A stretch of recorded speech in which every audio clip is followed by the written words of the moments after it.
وبين الشرك والكفر ترك الصلاة. صدر انجمن محترم صاحبان مشرق موت اساتذہ اکرام اور میرے جاننے کے دین میں میرے بھائیوں، آج کی ہفتہ وار انجمن میں آپ لوگوں کے سامنے ایک چھوٹی سی تقریر پیش کرنا چاہتا ہوں. اس کا نام ہے نماز کے اہمیت.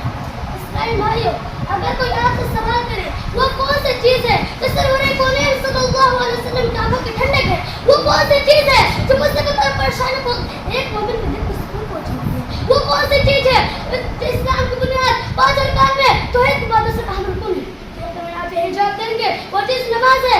جی ہے نماز ہے.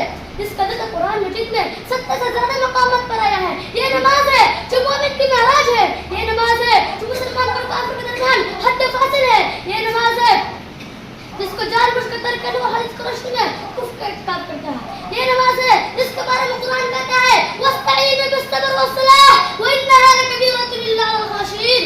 صبر اور نماز کا ذریعہ اللہ کی حاصل کرتا ہے. یہ نماز ہے جس کے بارے میں سرور کونین صلی اللہ علیہ وسلم کا ارشاد ہے بین الرجل وبین الشرک والکفر ترک الصلاۃ. آدمی اور شرک اور کفر کے درمیان فرق کرنے والی چیز نماز ہے.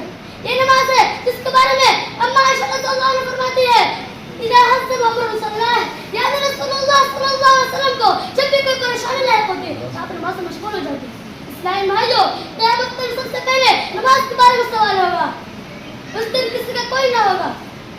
حج پر نفس نفسی کا عالم ہوگا اور اگر نماز درست کرے سارے اعمال درست ہو جائیں گے. اگر نماز کے معاملے میں کوئی خرابی ہوئی سارے اعمال خراب ہو جائیں گے.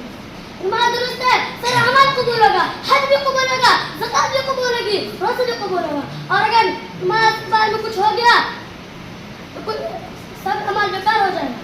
اسلام بھائیوں، کس قدر افسوس کا مقام ہے دین کے اتمام ستون کفر اسلام کے درمیان فرق کرنے والی عبادت نبی کی آنکھوں کی ٹھنڈک. اور آج ہم اس سے غافل ہیں.